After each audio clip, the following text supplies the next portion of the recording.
喺國內入油咧好方便嘅，你只要坐喺車入邊，打開個油箱蓋，就會有人幫你入好油，甚至幫你抹埋塊玻璃，俾個曲佢一掃，你就走得㗎啦。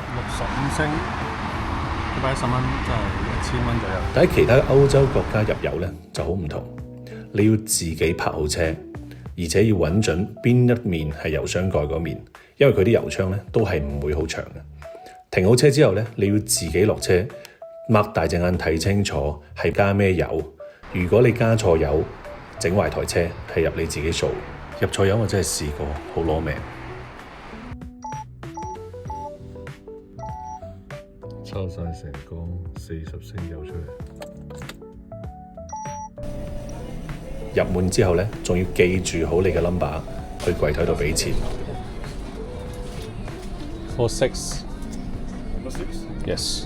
Please give me the receipt. Okay, thank you so much. 驟眼睇好似喺服務同埋科技上邊咧，差距已經好大，我哋領先好多。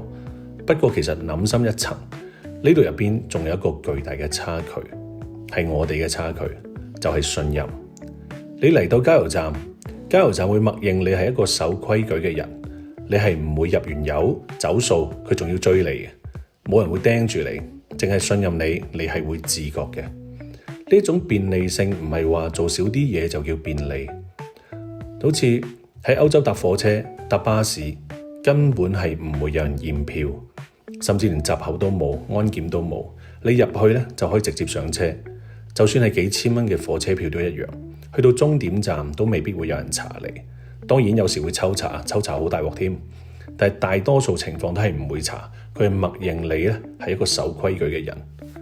其實呢樣嘢咧係可以加大社會嘅生產效率嘅，呢一種係陌生人之間嘅信任，正正係因為佢相信你，你係唔會辜負呢一種信任，你係不斷喺度 PUA 緊自己嘅，即係呢一種習慣，呢一種氣氛，你喺生活同埋社會其他嘅方面咧，你都會令到自己盡量去守規矩，好似垃圾分類啊，冇亂抌垃圾啊，自覺買票啊，自覺排隊啊等等，你係會自覺咁樣去做，唔使話太過有規矩去或者有法律去要求你。我覺得呢樣嘢咧係我哋好需要學習同埋教育下一代嘅一樣嘢，咁樣我哋嘅生活環境，我哋嘅生活質量先至會有本質上嘅提升。真正嘅便利唔應該淨係得科技嘅堆砌，而係你係陌生人，我都會咁順利。